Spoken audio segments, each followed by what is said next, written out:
All right, section 11.1 is going to be a little introduction to trigonometry. So what you're going to notice when we're doing the trig stuff, the big idea behind it is to understand that everything follows some sort of pattern and some sort of cycle. No pun intended here with a bicycle on here. The graph that you have up here, where it just keeps going up and down and up and down and up and down, it keeps following the same pattern, is a, a trig type of idea. So essentially what's happening here is you've got this guy that's pedaling his bike, and what we're measuring is the distance that the pedal is from the ground. So think about it as you pedal the top pedal is higher than middle, then low, then middle, then high, then middle, then low, and it keeps going. The x-axis is over time. So, let's say these things are seconds or quarters of seconds or something like that. So, you start your pedal off in the middle. As I start pedaling, I'm going to a higher spot. I get to the very top, like his foot is right up here. Then I start coming back down, and I get all the way to the bottom, and then I come back up and I go down as I'm going through time. Okay? It's a periodic function is what it is. So it keeps repeating. So when I start here, I get back to here again, and then I follow the same pattern, and then I follow the same pattern, and I follow the same pattern, and you keep going and going and going. So that's what's known as a periodic function. Which is going to be what our trig is. So eventually, we're going to take all of these sines and cosines and tangents that we're going to be doing here and over these lessons and wrapping that into something that looks like this as well, which is going to be your introduction to all the trig stuff that you're going to end up doing in pre-calc.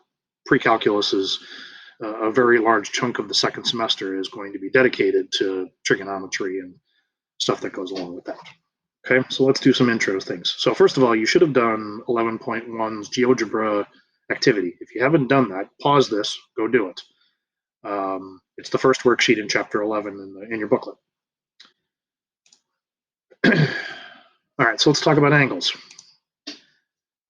So, in geometry, you learned a lot about angles and, acute angles and obtuse angles and all of those things. And we're going to be dealing with some of that stuff. And the main thing that we're going to look for is we're going to be drawing triangles.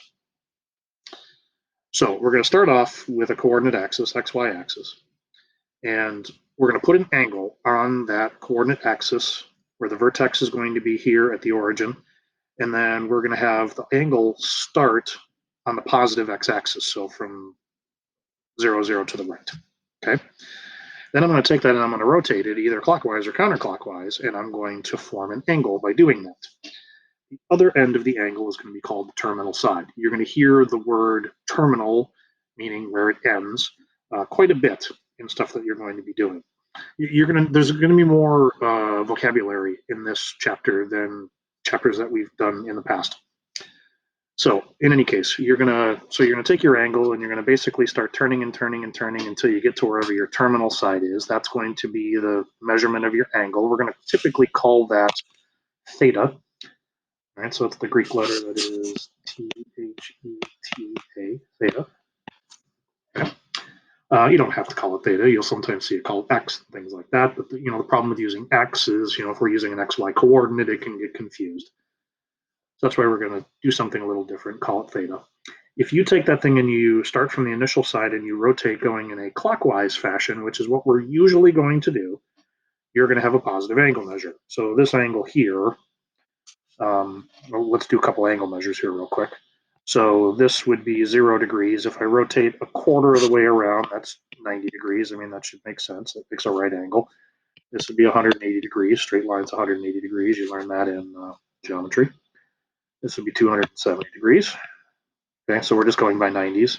And this would be also 360. So 0 and 360 is the same. And I could keep going. I could keep adding another 90 to this, so 360 plus 90, so that would be 450, and I could add another 90 and another 90. So you would keep going around. So this one, somewhere between 90 and 180. So let's say it's about 112 degrees or something like that. Okay. Whereas if you go in this direction, when you're going clockwise, that's going to be a negative angle measure. So this would still start off at 0 right here. This would be negative 90, negative 180, negative 270, and negative 360. Okay, sorry, do that one pretty bad. So 90 degrees and negative 270 degrees are the same spot. Keep that in the back of your brain there for a little bit. 270 and negative 90 are the same spot. 0, 360, and negative 360 are all the same spot. Okay, that's what's going to be called a coterminal angle. We're going to be using those a lot, but you don't have to know that word quite yet. So in any case, now if I am rotating in a clockwise fashion, you are going to have negative angle measures like I just said here. So I go past this one here, so between negative 90 and negative 180, so let's say that's negative 136 degrees or something. Okay, we're not going to take protractors and measure these things. That's a geometry type of idea. You're going to be told what the, how far you've gone, which is what we're going to be leading into here next. All right, let's talk about your quadrants. If you forgot the quadrants, 1 in the upper right, 2 upper left, 3 lower left, 4 lower right. So starting here and going in a counterclockwise fashion. It doesn't matter whether you're rotating an angle clockwise or counterclockwise, it is still 1, 2, 3, 4 in this order right here. So the terminal side of this angle lies in quadrant 2. The terminal side of this angle lies in quadrant 4. Notice that the initial side is the same on both of those. It's along the x-axis. And if your angle ends on one of the axes, then that is what is called a quadrantal angle. You're going to need to know that word. So make sure that you write that down, store that in your brain, whatever it is that you need to do. That does not matter whether you go clockwise or counterclockwise. So if I take this angle right here, start with the initial side, I go clockwise, I stop right here, that is still a quadrantal angle.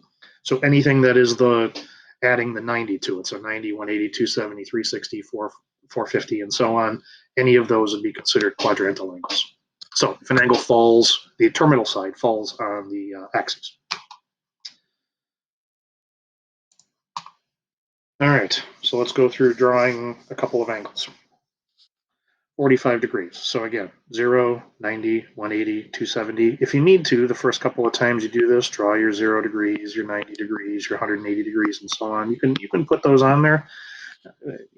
I would hope a week from now you wouldn't continue to do that, but if it helps you a little bit here at the beginning. So 45 is halfway in between 0 and 90, so I would draw it like this, going in a counterclockwise fashion because it's positive 45, and that would be my angle measure right there. Okay? Oops, I didn't draw the initial side. Sorry, I should have done that at the beginning. All right, negative 90. Rotate around to here. All right, 225.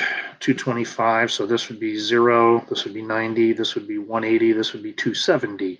So between 180 and 270 would be 225. As a matter of fact, it's going to be halfway in between those. Okay, so there's your initial side, terminal side. That equals 225. All right, 405. So we go from 0 to 90 to 180 to 270 to 360. 450 would be the next one. So 405 is going to be in between. Again, it's going to turn out to be halfway in between 360 and 405. So here's my initial side, and I would go all the way around like so. Theta would equal 405 degrees. Okay. 405 degrees and 45 degrees end up being the same spot.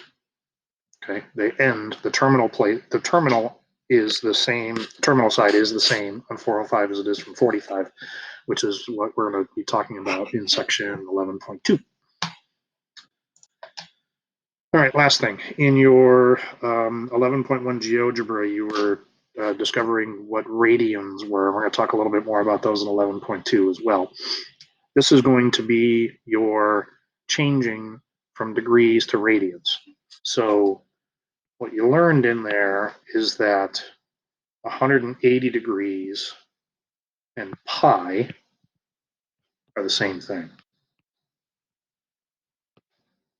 Okay, theta equals 180 degrees, theta equals pi if we're dealing with it in radians.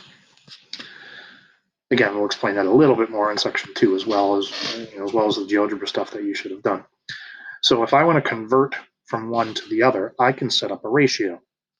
The degrees over 180 is equal to the radians over pi, since those two things are equal to each other. So if I'm given degrees, I'd plug the number in for D, and if I'm given radians, I would plug the number in for R. So for instance, if I wanted to know what 60 degrees was as radians, I would go 60 over 180 is equal to R over pi. Multiply both sides by pi, and you'd get R as this, 60 pi over 180, and then you would reduce that. 60 over 180 reduces to 1/3. So you'd get 1 pi over 3 would be the radians. And the same idea, if I was given the radians, I could switch that to degrees. So let's say, let's do pi over 4. So the radians are pi over 4. Then I would have degrees over 180 is equal to pi over 4 over pi. So if I cross multiplied this, pi times the degrees is equal to 180 times pi over 4. Then divide both sides by pi. And degrees is equal to 180 over 4. And if you divide that, you would get 45. Okay, so that's how you convert from one to the other, if you didn't quite catch that in the GeoGebra. All right, so that is, here is the GeoGebra that you were supposed to have done. All right, so that's section 11.1. Let me know if you have any questions.